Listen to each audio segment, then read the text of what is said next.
So, this is a Dodge Avenger, no? So, ang problema nito sa engine, may limit yung kanyang acceleration. And then, kumakita natin sa dashboard. Sa dashboard. Ito ang makikita nyong sign. Okay. I-start. So, narinig nyo kagad mayroon siyang tumutog na krrrr. So, dapat wala yun, no? So, yun ay nasa throttle.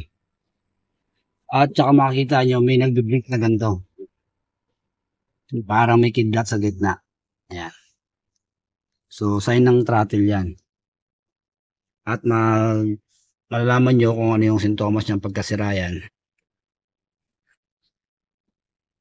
Yan, start natin. Yan. Kasi, accelerate po natin.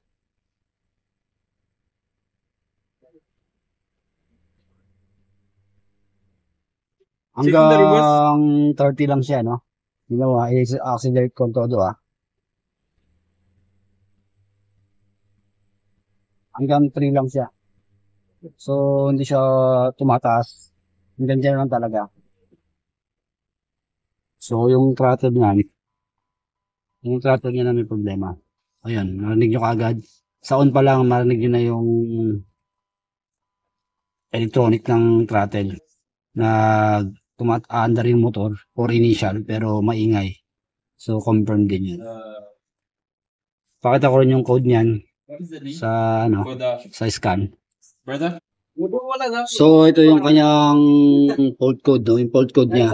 Electronic, throttle control, ETC system, enable to open bank one. Enable to. So, yung tatlong yan, halos isa lang yan, related yan. Ito yung code niya. P2110, P2112. So, yan. P2101. Okay. So, yan po yun. Para confirm talaga may sira yun. So, ito yung ating throttle assembly. So, nakakuha tayo ng surplus or natawag na used. Galing to sa mga engine talaga na mga chop-chop. So, ibig sabihin, original to. So, nakuha natin to doon dahil yun yung mga galing sa export na mga makina tapos hindi naman mga gamit. So, original siya, nga lang used. No? So, pwede na rin yun. Pero mas maganda, advice ko sa inyo, bili na kayo ng mas bago. Nga lang, yung brand new is napakamahal talaga yun. So, sa ganito, talagang sasabak tayo kung makakuha tayo ng maganda, tsamba. Pagka hindi, so, okay lang. May warranty naman yata to. Okay? Dito sa may Dodge Avenger, nakalocate yung throttle body dito sa, ito yung intake manifold na plastic, no? Ayan, so, malalaman nyo naman yan kung saan nakalagay ito, air duct. So, dito siya sa ilalim. So, ito siya. Papalitan natin ng bolt. Okay, guys?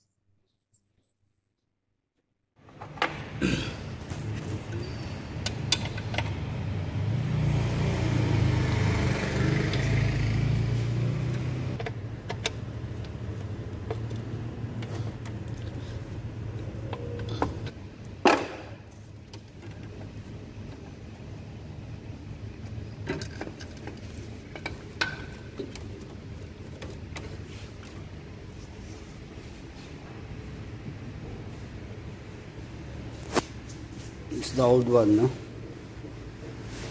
So, ito is okay.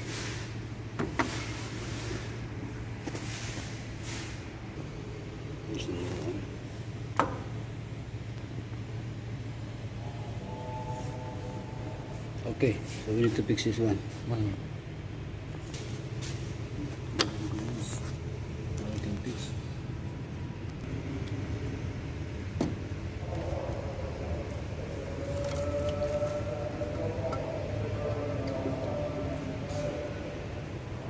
Already fixed, so we need to start.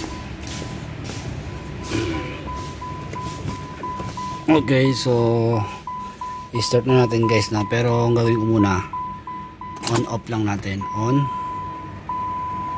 then off, tas 3 times or 2 times, on ulit and off. Yan, hindi ko na narinig yung pag on mo pa lang, hindi na natin narinig yung throttle na lumalagatak. So marinig lang natin siya, yung normal lang na tunog yun, yung unang click lang. So okay yun sa motor. Kasi yung luma, pag on lang natin, gumagargal na yung tunog. So sabihin mali yun. So ngayon meron siyang tunog, natural lang yun. Kasi pag nag-on ka, talagang mag-engage yung motor doon ng ang throttle, pero normal siya. So okay yung nabili nating parts. Ayan, on ko lang, sabay off ulit. Yan, hindi pa ako magdi-delete, tsaka hindi pa ako mag-relearn. Ito lang yung una kong pag-start, on and off lang. So ngayon continuous na natin siya i-start. On, yun natin kung mawawala siya kusa. Okay, start ko na siya. Ayun, okay no, nawala na yung kanyang rito, indicator na fault lights. Ngayon yung kanyang RPM, tetestingin natin. I-accelerate ko lang siya.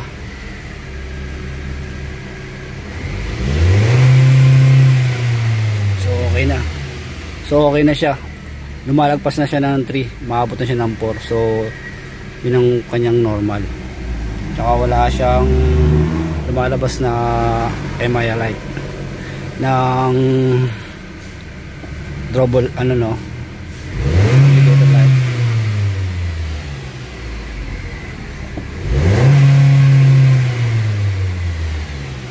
Okay guys, so okay na yun. So ngayon pwede ko naman siyang i-scan for generally. I-scan ko lang siya and then delete kung ano yung mga something na remaining. Okay guys, so thank you for watching.